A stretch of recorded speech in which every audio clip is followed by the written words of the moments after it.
بیانیه تأسیس ائتلاف جهانی مسیحیان ایرانی.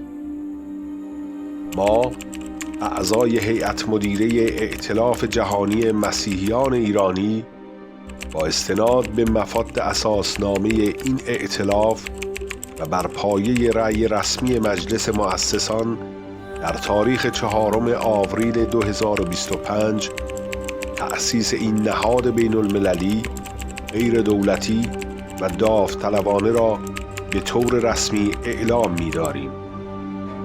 در همایشی که در تاریخ یاد شده در بریتانیا برگزار شد، بیش از 180 تن از رهبران جامعه مسیحی ایرانی از سراسر جهان با درک ضرورت همبستگی، تقویت همکاری و داشتن صدایی واحد در میان جوامع مسیحی ایرانی و با اتکا بر تعالیم کتاب مقدس و اصول ایمان راست دین مسیحی بر تشکیل این ائتلاف توافق کردند. ائتلاف جهانی مسیحیان ایرانی به عنوان یک کنفدراسیون بین المللی متشکل از کلیساها، سازمانها و اشخاص حقیقی مسیحی ایرانی با اهداف مشترکی نظیر تقویت همکاری و همافزایی، نمایندگی و دفاع از حقوق مسیحیان ایرانی، ترویج عدالت، آزادی، برابری، احترام به کرامت انسانی و نیز پاسداری از آموزه‌های صحیح مسیحی در چارچوب ارزش‌های مشترک اعضا فعالیت خود را آغاز نموده است. این ائتلاف با مقر اصلی در شهر لندن، بریتانیا و با امکان تأسیس دفاتر منطقه‌ای در دیگر نقاط جهان خود را متعهد به اصول زیر می‌داند: 1. پایبندی کامل به تعالیم و ارزش‌های ایمان مسیحی. 2. احترام به استقلال و تنوع نهادهای عضو و فعالیت در چارچوب مشارکت داوطلبانه و غیر الزام آور. 3.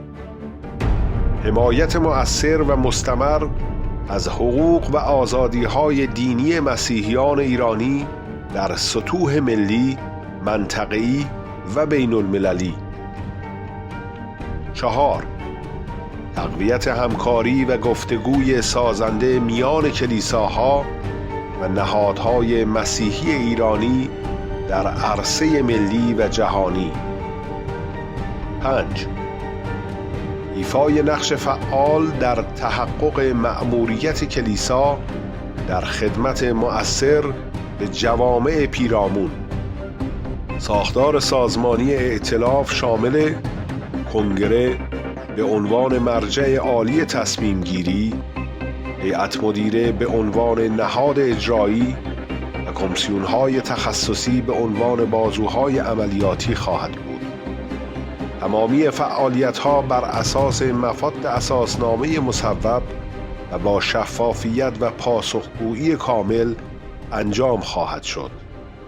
این بیانیه اعلام رسمی موجودیت و آغاز به کار ائتلاف جهانی مسیحیان ایرانی تلقی می‌گردد و از تاریخ صدور برای همه نهادها، همکاران و مخاطبان ذی‌ربط قابل استناد است. با امید به آینده‌ای روشن و همکاری مؤثر در خدمت به مسیح، کلیسا و جامعه، هیئت مدیره ائتلاف جهانی مسیحیان ایرانی، لندن، 20 ژوئن 2025.